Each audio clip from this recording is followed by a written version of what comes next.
A passenger ferry pushes its way through a storm. What is that?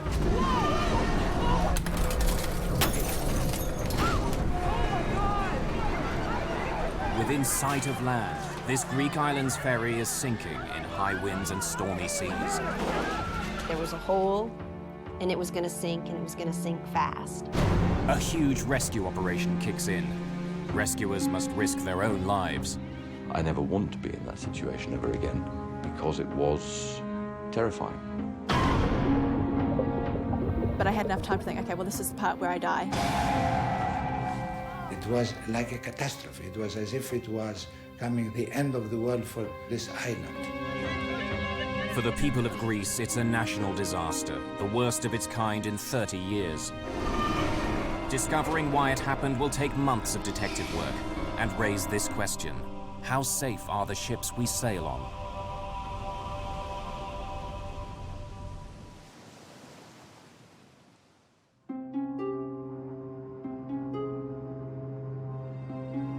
The Greek capital, Athens. This great metropolis has a 3,000-year history. A history built around the city's easy access to the Mediterranean.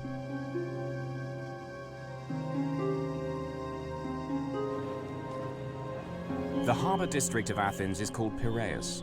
Ferry boats ply back and forth between here and the more than 200 islands scattered throughout the Aegean Sea.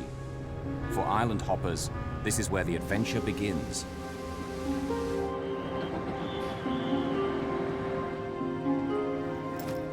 It's here somewhere. It has to be. Mayday today would be good. I'm hurrying. Are you sure you don't got... Tuesday, September the 26th, 2000. Christine Shannon and Heidi Hart from Seattle are close friends.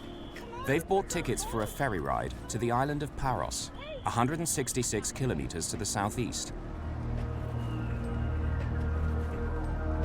Express, Samina? Express sounds good. How long is it? Christine's 32 and teaches preschool. Heidi's 26 and just graduated from college. She wants to go into business management. It's been a crazy kind of day. They'd planned on going to the island of Santorini, further south. I have it. Okay, let's go. We have to hurry. Now I have the tickets. Let's go. We'd been enjoying Athens the night before a little too much, and we overslept and missed our Santorini boat. I had never heard of Paros. I even asked them, well, show me on a map where the island is, and then I said, never mind, it doesn't matter, let's just go. It's the next boat, let's go somewhere. So it was a fluke that we were on that boat. Here's where chance is steering them. It could be a whole lot worse. If you dream of a Greek getaway, Paros is just what the guidebooks promise.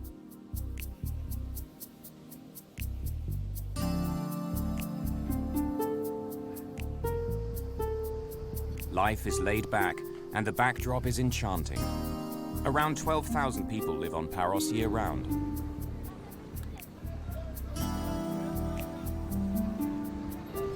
In tourist season, add to that 100,000 visitors. Ferries from Athens head for the harbor in the main town, Parykia. There's constant traffic back and forth to the mainland. As one boat's leaving, another one shows up, bringing hundreds more eager visitors.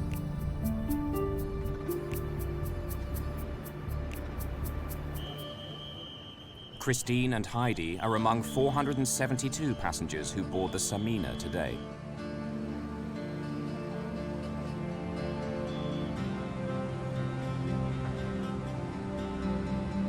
As they get ready to embark, one thing becomes clear. Some of the boats on the island's run are modern, newly built. But the Samina comes from a different era. She's been crisscrossing the Mediterranean since 1966. The Samina was launched before these two were born. And though they don't realize it, Greek safety laws say that in little over a year, the Samina will be pulled out of service and sent to the scrapyard. I made a few jokes to Christine about the lifeboats don't look very safe if we get into trouble out here. I said, we'll be screwed. And I said, well, there's no icebergs in the Aegean, so we should be okay. The Samina can carry more than 1,000 passengers, along with her 61 crew. So today, the ship's less than half full.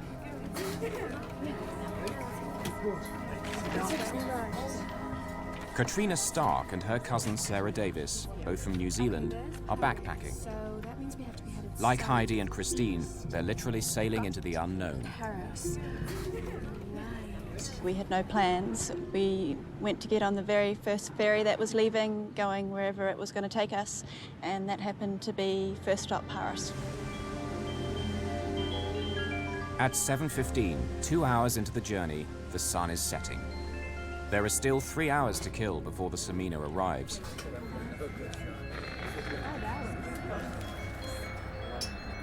The sports fans on board, passengers and crew, know just how they'd like to spend the time. There's a major soccer game playing live on TV. Athens star side Panathinaikos are up against their German rivals, Hamburg. The reception wasn't very good, and so they had various staff come along trying to fix the TV, and everyone was putting suggestions to how to fix the TV, and it seemed to be quite important to everybody on board that they get to see this game.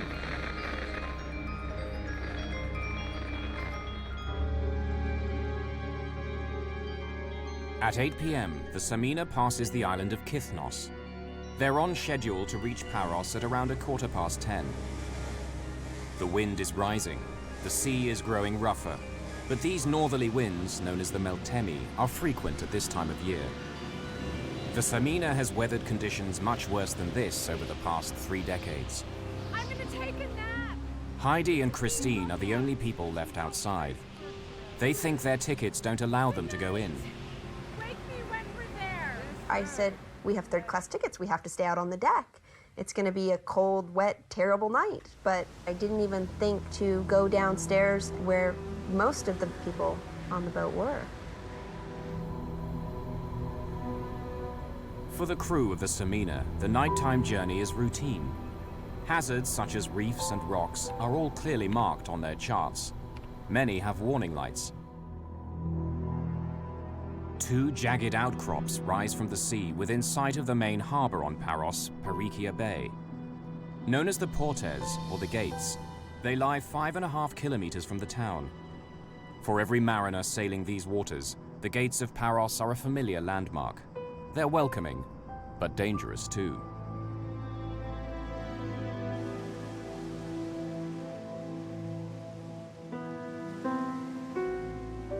The rocks rise 25 meters out of the sea.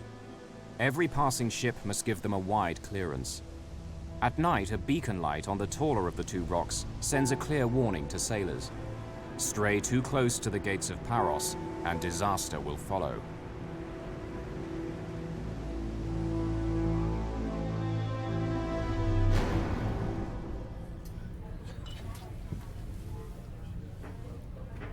They're still 2 hours away.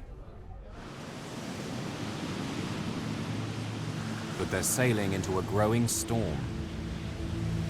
Despite the weather, Christine and Heidi are still out in the open. Had I known we could go to any other part of the boat at that point in time, I would have.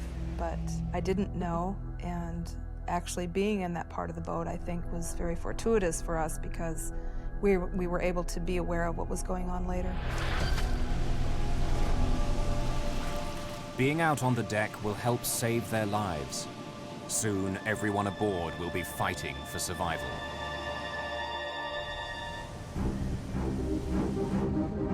On the evening of September the 26th, 2000, the passenger ferry Express Samina leaves Athens harbor Piraeus, heading southeast. She's making for the island of Paros, 5 hours away in the Aegean Sea.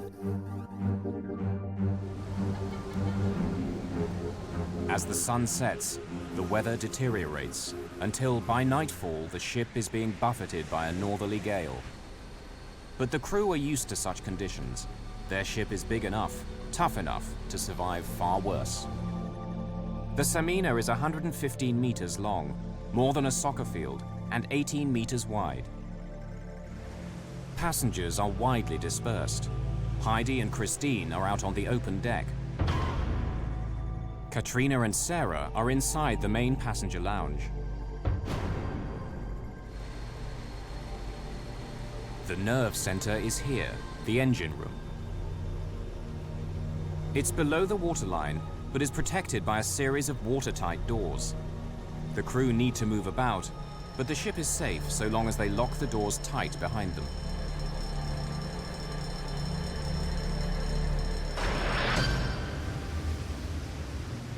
To reduce the rolling effect of the waves, the ship also has a stabilizing system, like small wings that extend out into the water. It's still a bumpy ride, but it doesn't stop passengers moving about when they want to.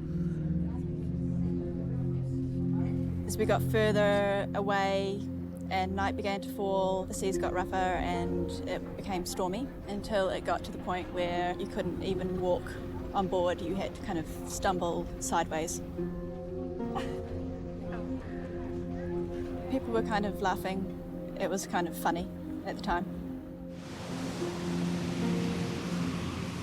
Being from a place where we ride ferries quite often, it wasn't really a concern to us at the time, but it was pretty rough out there. It's 10 p.m. The wind has now risen to nearly 50 kilometers an hour. Waves are cresting 2 meters high. Despite the gale, visibility is good. Those are the lights of Paros. The Samina's on time and still pushing forward at 33 kilometers an hour. Then suddenly, the ship lurches sharply to the left. What's that? No. The boat turned enough that it startled me awake, and I woke up and was kind of dazed a little bit. You can't just park a boat like you're parking a car, and so I thought it was odd that I felt this G-force of the boat turning. Christine said, "Hey, there's lights. I see shore. We must be getting pretty close to docking." The lights of Paros, even car headlights, are clearly visible just 5.5 kilometers away. But then another light cuts through the darkness.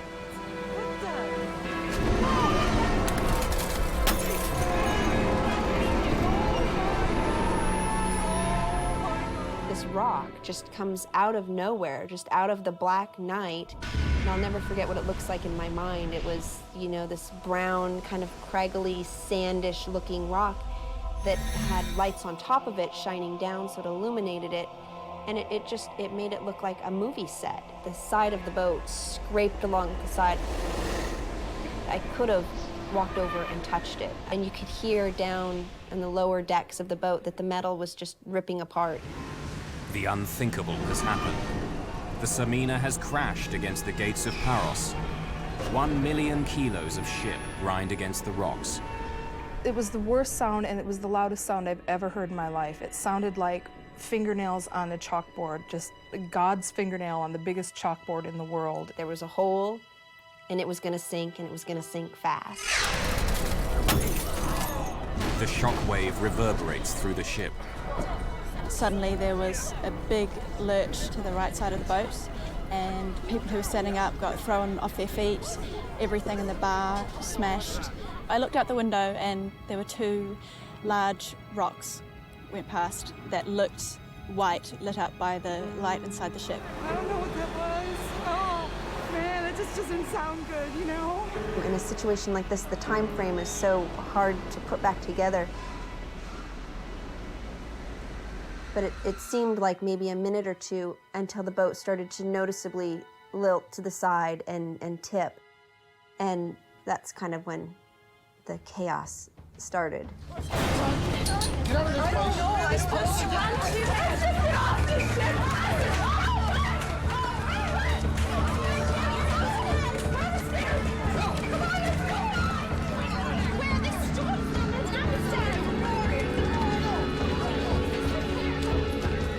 Lots of people were crying, lots of people were praying, holding on to each other, yelling. There was no alarm or siren. There was no one to tell us what we were supposed to do. We need to get off this boat and we need to leave right now. We don't have to panic. Christine said to me, the Titanic took hours to sink. And I said, we don't have that much time. We don't have hours, Christine. We need to leave now. Okay. In my mind, I thought, this boat's gonna sink and we're all gonna die. All these people trying to get life jackets, being taller, I was able to reach over the heads of most people who were trying to get hold of life jackets and grab two. The Samina has 61 crew members, but where are they? Passengers must fend for themselves. So I yelled to Christine, "Come here, I think I found life vest." Hey, just open up. Just take it out. At this point, people were starting to run past us.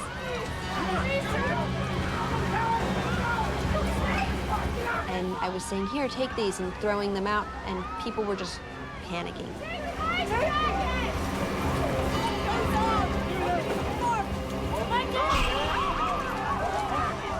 Within minutes of the collision, the ship's lights go out. Passengers are plunged into darkness until emergency generators kick in. And then the first flare went off. This eerie red glow coming down over the ferry gave it a whole nother feeling of just terror that we're out in the night, in the dark, and the ferry's gonna sink.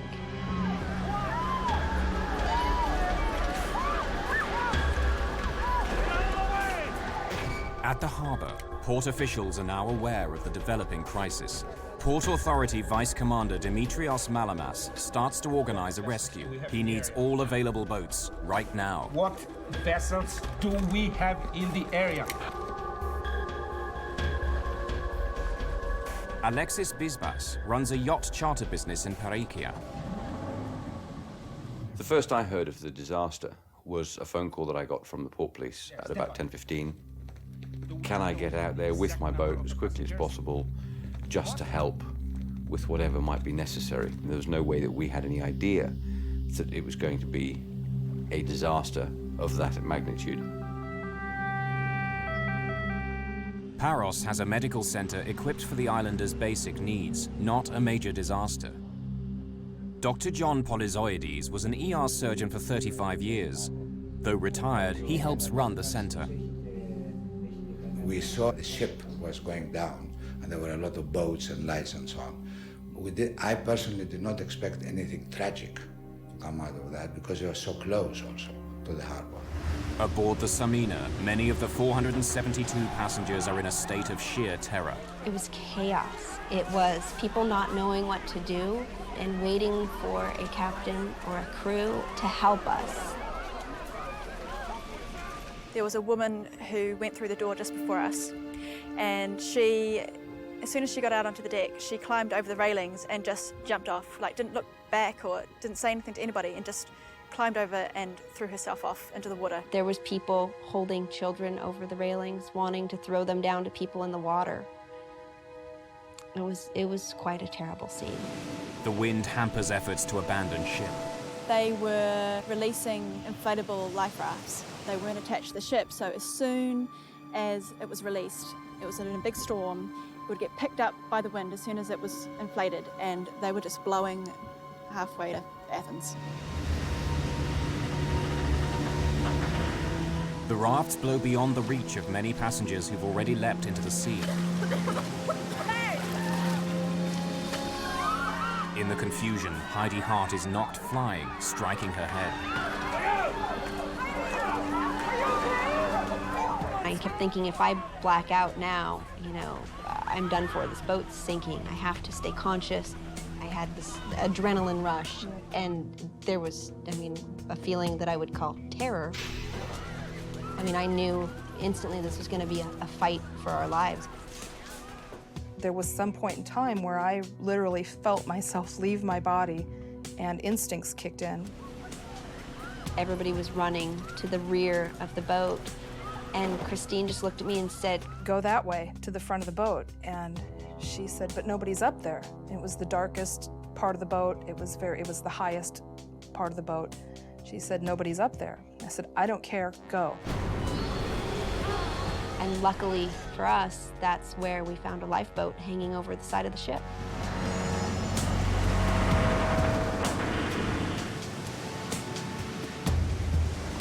Heidi and Christine have escaped the sinking ship, but they're still at the mercy of the storm.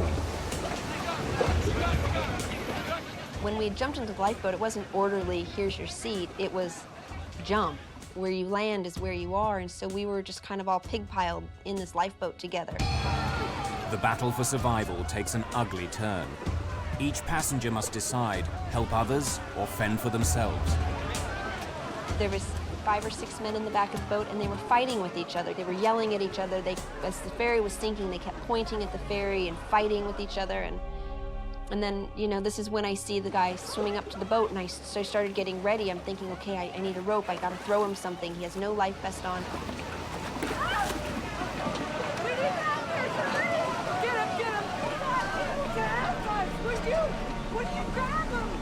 The only thing you could see was his eyes and his nose coming out of the water, and he was just barely making it, swimming towards us. Everybody else on the boat was yelling, no, we can't take any more people on. I've got you, don't worry!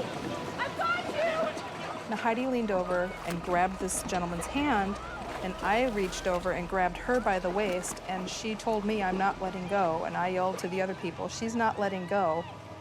He had taken off almost all of his clothes. He was wearing just his underwear.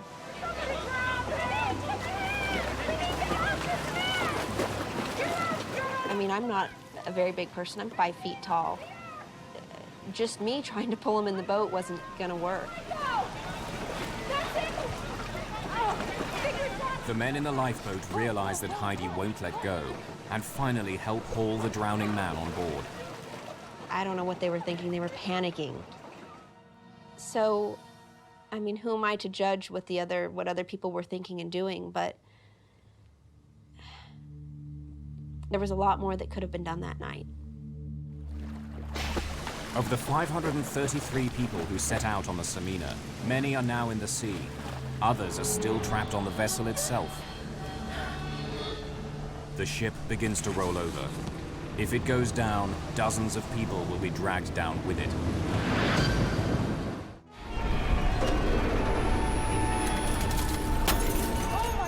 The passenger ferry Express Samina has struck rocks near the island of Paros in the Aegean Sea. 533 passengers and crew face a battle to survive in high winds and stormy seas. Some people have managed to clamber into a lifeboat. Others have stayed with the ship and now fear it will sink beneath them. At that stage, we were on the deck trying to figure out whether it was a good idea to jump overboard as well. But we were tilting further and further, and it was getting to the point where we didn't really have that choice anymore. It's 10:50, 40 minutes after the collision. Sarah! Are you looking at me? As the Samina continues to roll, Katrina Stark has little choice. She hauls herself over the rail.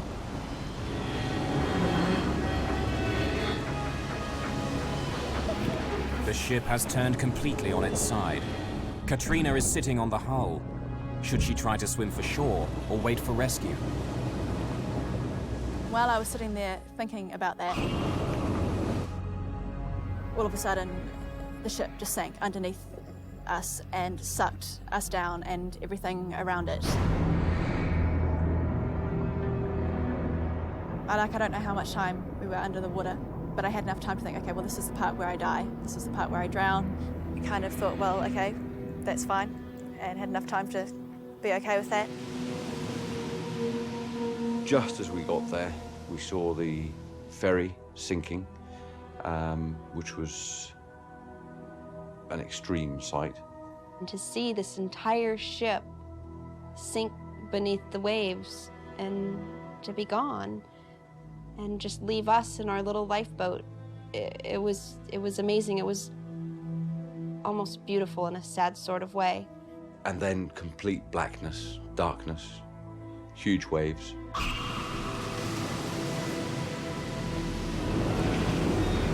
The Samina sinks 2.5 kilometers from the gates of Paros. Even without its engines, wind, waves, and the ship's own momentum carry the Samina closer to the shore. The sea here is 38 meters deep. As the Samina goes down, huge bubbles of air escape from the ship, making the water less dense, making objects in the water sink more quickly.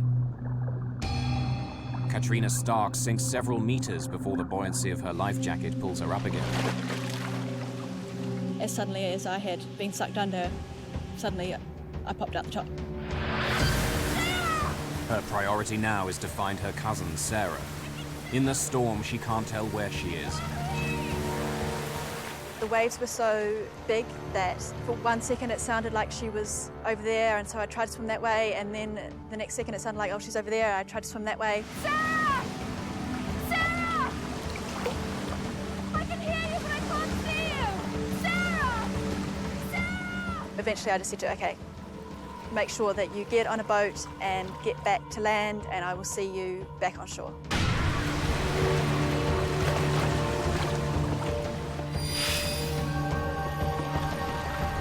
At 11:15 p.m., Dr. Polyzoides receives his first casualty of the night, but something doesn't add up. They brought a man on a stretcher. He was semi-conscious. And then we started working on him. He had hardly any blood pressure. And when we were resuscitating him, I realized that he was dry, which it meant that he didn't actually, he was not from the ship.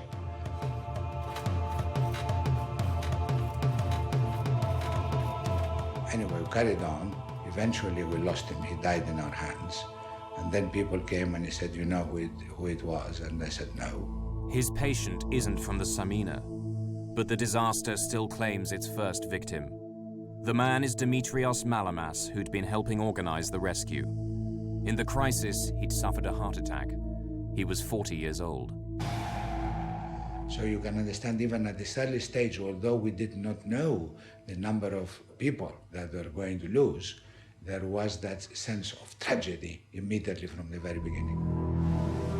A local shopkeeper, George Skandalis, grabs his video camera and captures these first raw images as survivors begin to appear. As soon as we got close enough to shore, and when I saw this white cathedral with the blue dome top, that was when I finally knew we made it. We're gonna get to shore, we're gonna be alive.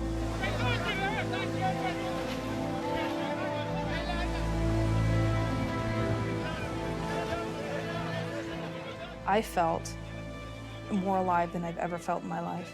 Giddy, almost giddy. And actually afterwards, one of the things that I had to come to terms with was that people died and I felt so alive. One of the local fishing boats now appears, crowded with people who've been dragged from the sea. Local boat owner Alexis Bisbas is part of the rescue flotilla searching for survivors. 1 minute we were flying across the top of a wave, the next minute we were burying the bow of the boat into the previous wave. We had water coming across the decks. I've been sailing all my life. I've never had a situation like that. I never want to be in that situation ever again because it was terrifying. He plucks 25 people from the sea in 3 trips out into the stormy waters. One of the amazing things in these situations is the way that people behave. A young man we pulled out was still carrying his portable stereo system. So the one hand's trying to grab hold of the boat, and the other hand, as we realized, was being hampered by this stereo system that he still had in his other hand.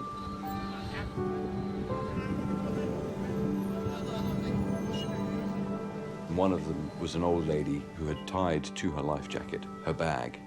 As we were trying to drag her into the boat, we realized that something was stopping her, and I went to cut her free of this bag, and she said to us that if we did, we should throw her back because that was her entire life in this bag. Many survivors are in a state of shock. All are cold, wet, and exhausted.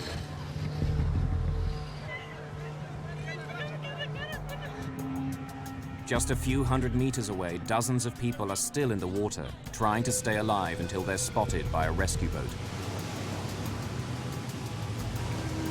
Katrina Stark and a fellow survivor, a total stranger, are now clinging desperately to a piece of wreckage. My first surprise about being in the water was that it was warm. I was really expecting the water to be cold. They were big waves, and you just had to cling on tight to the piece of wreckage.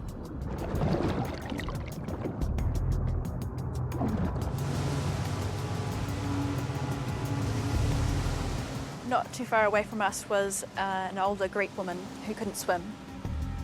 and she was panicking and was screaming and yelling, trying to get someone to come and save her. And the guy that I was with was saying she's going to want to come over to us, and if she grabs hold of us, she's going to drag us down. Keep her away! She'll kill us both together! She had kind of wild eyes, like she was clearly panicking. And a big wave came and washed over her, and she didn't come back up out of the water. She had drowned.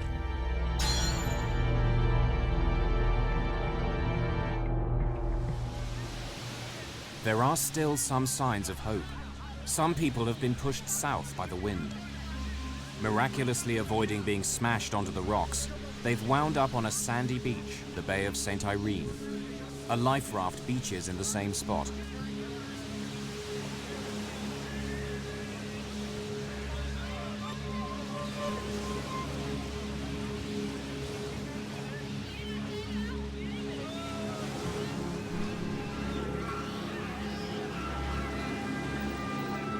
They're safe now, but the terror these little children have gone through is hard to comprehend. More than 400 survivors have now wound up on the dockside. Many have suffered a terrifying ordeal in the water. They're rushed to the medical center, where Dr. Polyzoides has now assembled a team of 15 medics. Some doctors and nurses based on the island, others tourists who've come in to assist. Between 11:30 and 12, the first drowned was brought in on a stretcher. And although I worked for 35 years as an accident surgeon, it was a horrible experience. And that was the beginning of the horrific feeling which I had that this is serious now. At midnight, after an hour in the water, Katrina Stark is brought to shore. We were the last people that they were able to bring up onto the boat. And they headed back for the harbour. And on the way, they stopped a couple of times to pick people up, but they would go to pick them up and realise that they were dead, and so they'd just leave them where they were.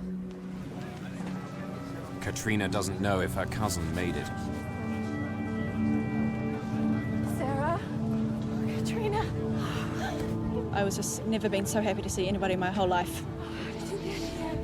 And I just grabbed hold of her and wouldn't leave her side for a second. So happy to see you. Are you keeping warm? It was terrifying. I mean, it's been 5 years since the accident, and I still have nightmares. I still think about it. It will still make me cry. You guys have had quite a shock being in the water. It was traumatic, and it was very scary, but it was also a singularly defining moment in my life where I was able to use all of the resources I had to survive. I don't think I would have chosen not to live through this.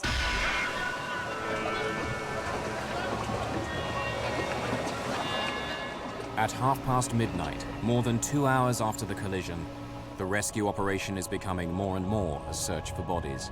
When you start seeing the bodies in the sea, somebody that I knew that an hour ago they were breathing, and suddenly they're dead, and it was very distressing. I mean, it took me a very long time to put it out of my mind. It was very difficult. 25 people are now confirmed dead. As victims continue to arrive, Dr. Polyzoides is overwhelmed. Do I go to this room and try and save someone? Do I wait and see whether it's worth saving? And it was like a catastrophe. It was as if it was coming the end of the world to this island. So it was almost like you're seeing a movie that's not happening to you. Every half an hour, the number of bodies increased. By 2:30 a.m., the number of dead reaches 60. There's no room for so many bodies in the medical center. The Church of St. Nicholas on the waterfront now becomes a temporary morgue. The search for people, alive or dead, continues right through the night. Very soon, investigators will begin to ask tough questions. Who's to blame for the sinking? Why did so many people have to die?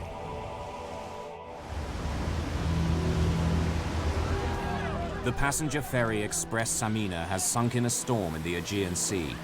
Already 60 people are confirmed dead. Many more need medical treatment. Morning reveals the power of last night's storm. A lifeboat lies smashed to pieces on the rocks. Life rafts blew away, empty. A message board at the harborfront lists who's alive and who's still missing. Bodies will continue to wash up on the beaches for days to come. There aren't enough coffins on Paros. More arrive. Even the most experienced professionals are touched by the trauma. I was so shaken by this that I didn't sleep for 2 nights, and on the 3rd night, where I went to sleep, I dreamed that my son was drowning. Very quickly, the grief turns to anger. Where were the crew when the ship hit the rocks? Where were they when the passengers needed help? Rumors spread like wildfire and are picked up by the media. Were some members of the crew watching the soccer game on TV when they should have been steering the ship? The captain, 53-year-old Vasilis Giannakos, is held for questioning by the police. On Paros, the funerals begin. Here, a 4-year-old boy drowned with his father. Divers discover 10 bodies trapped inside the hull of the Samina. The last body is found floating 2 weeks after the sinking, 50 kilometers north of Paros. Altogether, 80 people have died, 75 passengers, 5 crew members. This is Greece's worst shipping disaster in more than 30 years, a national tragedy. In the bitter aftermath, the spotlight falls on the company which owned the Samina and its vice president, Pantelis Sphinias. He could face criminal charges, as well as multi-million-dollar compensation claims. 2 months after the sinking, police surround a body lying on the sidewalk outside company headquarters in Athens.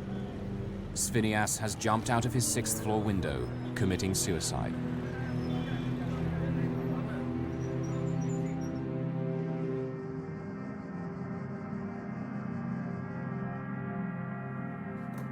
Maritime experts at the National Technical University of Athens begin an inquiry.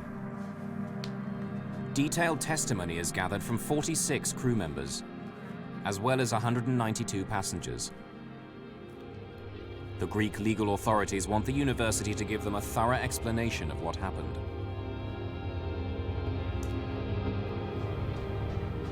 Professor David Molyneux of the National Research Centre of Canada is one of the world's leading experts on ferry safety.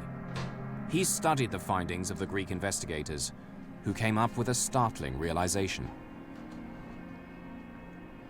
What they found at the inquiry defied some of the initial speculation concerning the age of the ship, and the accident, in fact, turned out to be caused by something completely different. Testimony reveals each small but critical factor that together turn a routine ferry crossing into a national disaster.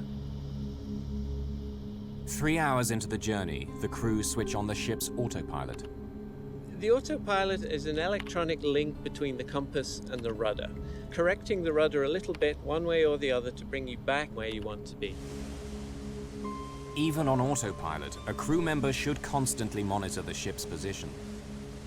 It's bad practice to leave an autopilot unattended, particularly in bad weather, because the wind, the waves, and the current are all acting to drift the ship in one direction. And that kind of steady drift is not compensated for by the electronics in the autopilot.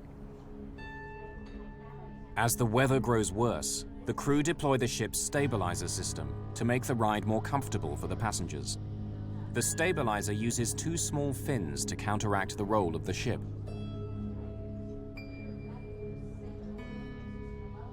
But something extraordinary has happened. Only the starboard, or right-hand, stabilizer fin has extended. very unusual. Normally we'd expect both stabilizers to be working at any one time. With just one stabilizer, the ship is no longer symmetrical, so the flow around the ship is unbalanced, and as a result, the ship will tend to drift one way rather than go in a straight line. With only the starboard stabilizer, the Samina is pulled slowly but surely to the right. It's a deadly malfunction. Captains aim to stay at least 740 meters left of the gates of Paros. But when the Samina arrives, she's on collision course. A crew member makes a last-minute attempt to steer the ship to the left, but the ship can't turn quickly enough.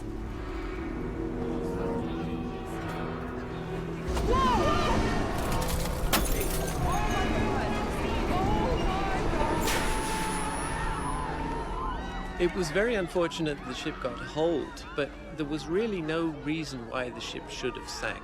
The damage was within the range that you would normally expect a ship to survive. The east face of the taller pinnacle is where the ship strikes, at 12 minutes past 10 p.m. There's a 6-meter lengthways gash, as long as a telephone pole, and 1 meter wide.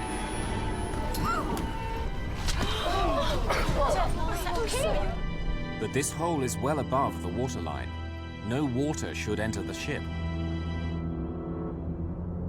Moments later, a second impact.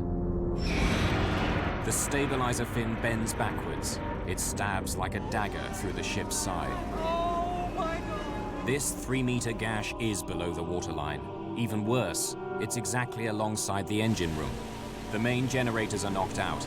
Electrical power is cut throughout the ship.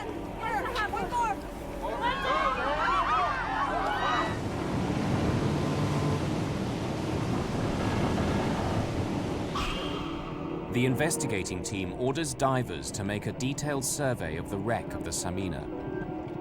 Inside, they discover the final piece of the puzzle. Even with 2 large holes, the ship could have been saved. One final error sealed the fate of the Samina. The passenger ferry Express Samina strikes rocks near the Greek island of Paros. With 2 gaping holes in her starboard side, she capsizes and sinks in 38 meters of water. Divers go down to survey the wreck and make a startling discovery. Like all large seagoing ships, the Samina is divided into separate compartments, sealed by watertight doors like this one. Safety laws insist they remain locked while the ship's at sea. On the Samina's last journey, some of the doors were open. If you imagine in your house, every time you went through a door from the kitchen, you had to close it, lock it, move on to the living room, open that door, close it, lock it, and carry on. It really does slow down your everyday life. So there is a tendency sometimes to leave these doors open. Because they're left open, water is no longer confined to the engine room. And now that the power is cut, the crew can't close the doors remotely.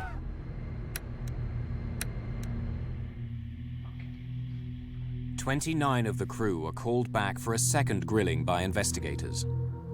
This testimony provides an exact picture of the ship's last moments, data which is now built into a computer model.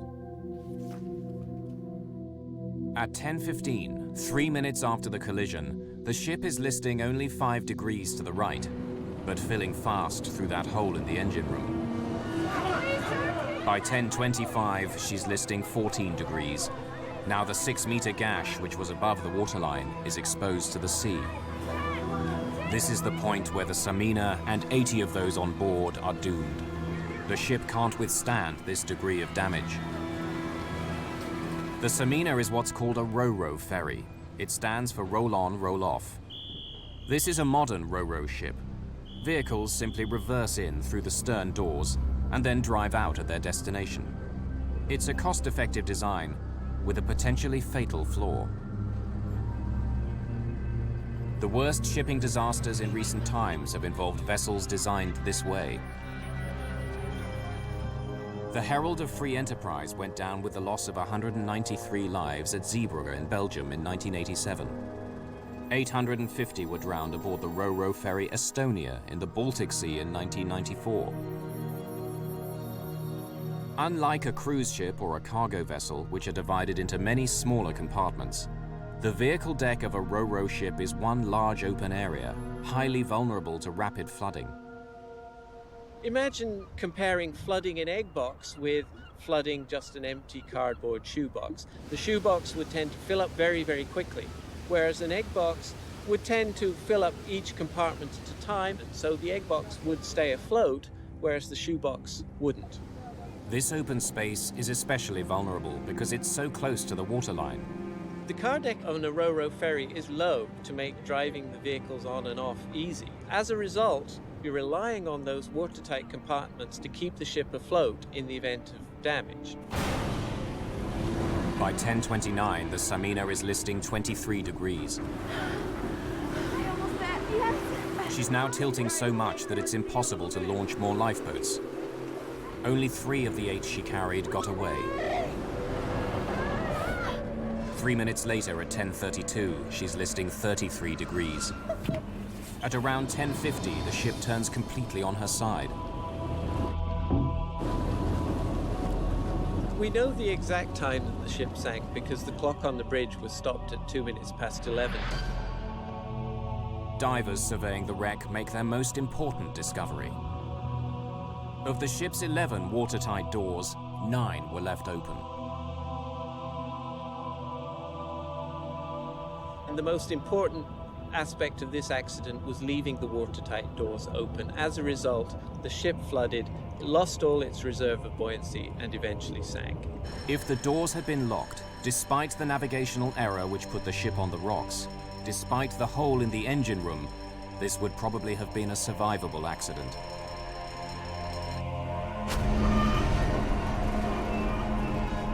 The trial of ship's captain Vasilis Giannakos and 7 others began in May 2005, more than 4 years after the disaster.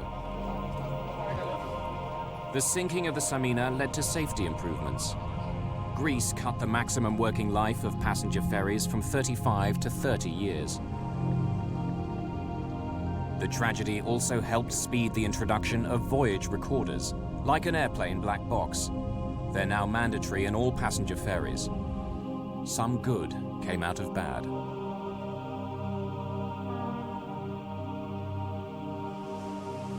For the first time since those dramatic events, Katrina Stark has come back to Paros. It's an emotional return. It was a pretty traumatic thing to go through, but it's quite a character-building experience, and I think it plays a large part in who I am today. For their role in helping to save lives, Heidi Hart and Christine Shannon were given an award for heroism by the city of Seattle. I understand my strength a lot more, and I can live freely without the restraints of being scared of what's unknown, because life is an unknown. Even for a heroine, it's tough to look back. Christine and I, we always say we were the lucky ones. We were in the right place at the right time, and that is the only thing I can think of why we made it and so many other people didn't. And it breaks me.